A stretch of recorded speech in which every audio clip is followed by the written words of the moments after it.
করতে চাই। উনি বললেন যে আমি আমার জায়গা থেকে বলেছিলাম যে আমি ডক্টর ইউনূসকে এবং ডক্টর ইউনূসের সরকারকে 5 বছরের জন্য আসলে দেখতে চাই। ব্যাপারটা এরকম ছিল না, পোস্টটা মনে হয় ঠিক মতো দেখা হয় নাই।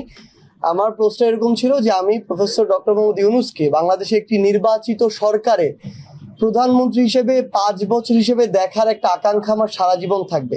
এটা এই অন্তর্বর্তীকালীন সরকার না, একটা নির্বাচিত সরকার হবে।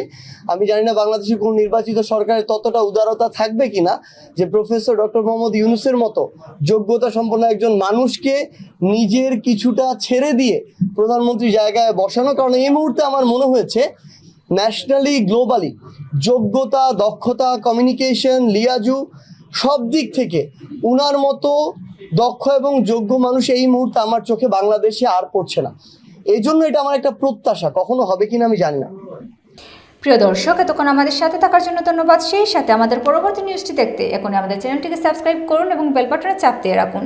এছাড়াও আমাদের সাথে ইমেইলে যোগাযোগ করতে পারেন। আমাদের সাথে ইমেইলে যোগাযোগের ঠিকানা রূপান্তরসংবাদ@gmail.com।